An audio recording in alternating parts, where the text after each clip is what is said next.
Hello, I'm Jazz Rose, CEO at J&C Education and author of Teaching Primary PE. And I just want to explain a simple technique called DODR. Demonstrate, observe, demonstrate, rehearse. What's the purpose of this technique? Well, first thing we do when we introduce a new teaching skill or teaching point, we want to demonstrate. Why? We want to give a clear image and illustration of what the pupils need to do and how. So we want to find out where the space that they want to travel in and how they're going to do it. Your first demonstration, you want to keep it very brief, you want to keep it simple. Why? Because you want to activate the learning as soon as possible. So be very, very diligent about not over demonstrating and not over talking in this initial demonstration. You provide a simple, clear and effective 15-second demonstration, if that, and then let the pupils practice. So that's the first one, is to demonstrate. The second one is to observe. You have to observe the practice so you can fundamentally see what is going on in the lesson and how the pupils are performing. This really allows you to step back from the outside of the playing area and see what is going on. See what is the common misconception.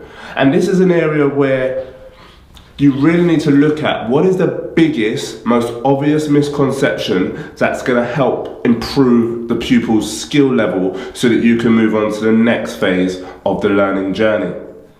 Often what happens is that we have a plan and we stick to that plan so regimentally that if something is off track somewhere else, we still want to move on with our journey, with our plan. However, if pupils don't understand or haven't practiced or haven't rehearsed sufficiently enough, one of the core skills that are fundamental in order for them to progress, that's where we can get challenged within our lessons, and that's where we can get that variance where not all pupils are making progress. So it's really important just to observe what is the common misconception.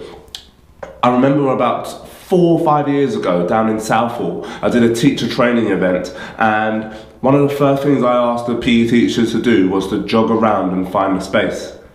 And what was the first thing that I noticed? I've noticed that a lot of them were clumbered up together, so I paused the group, I froze them, and then I spoke about now I'm looking for the person in the most space. So even as adults, we can often find this misconception and we can often assume that pupils know something or assume that people are going to do something that actually, in fact, they might not do straight away. The second thing that I looked at in this teacher training event was the pupils. Some pupils were jogging on their toes, some were jogging on their heels, and some were sort of traveling somewhere in between. So I explained to them, now for the purpose of this activity, what I want you to do, I want you to all jog on the balls of the feet. We had a brief discussion about why, and then we activated the learning again. So it's really important just to observe, and then that allowed us, when we got the basketballs out, to then transition and make sure that we're all on the same page and make sure that all pupils were making continuous progress. So that's the second thing, is to observe. The third thing is, once you've found that biggest misconception, it's really important then to demonstrate. This part is very, very, very, very fundamental, is that we demonstrate a specific skill. We demonstrate a specific skill or technique that is going to help the pupils progress.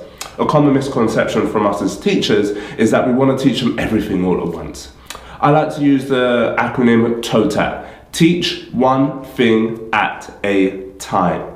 Okay, so if we're teaching basketball, for example, we're teaching the chest pass, we might want to teach pupils about throwing from the chest, and we might want to teach them extend the arms, and then we might want to teach them about pushing the fingers outside and the thumbs down.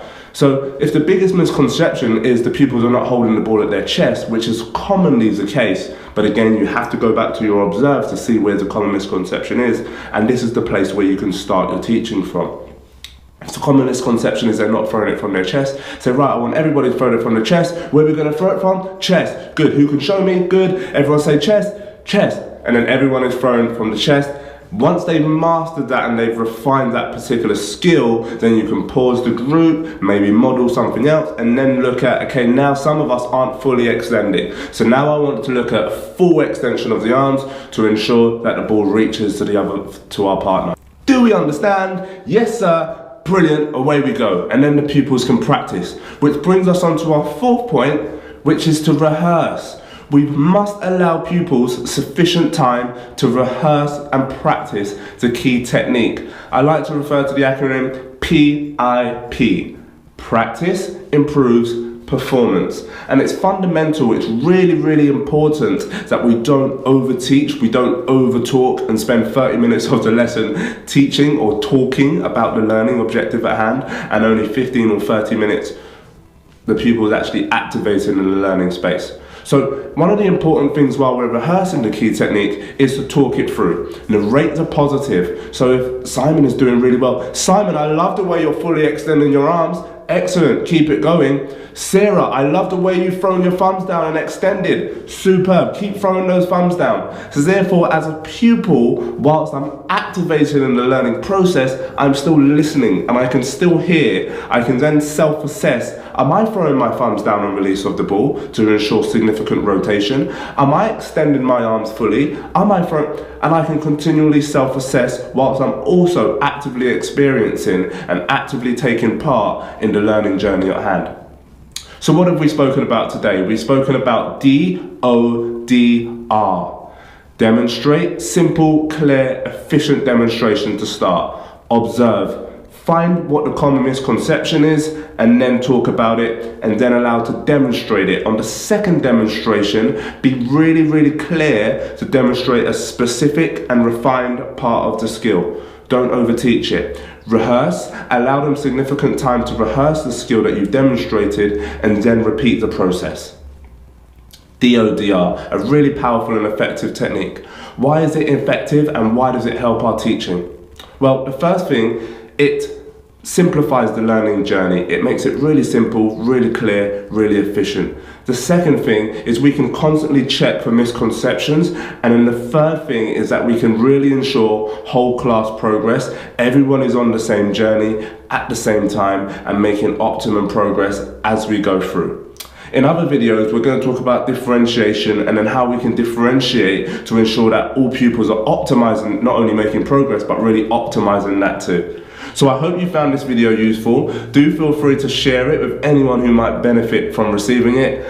Add me on Instagram, it's JazzRose JNC Education, and do subscribe to the YouTube page where we'll be uploading weekly videos on effective teaching and learning. Have a fantastic week of teaching, and I look forward to seeing you again soon. Bye for now.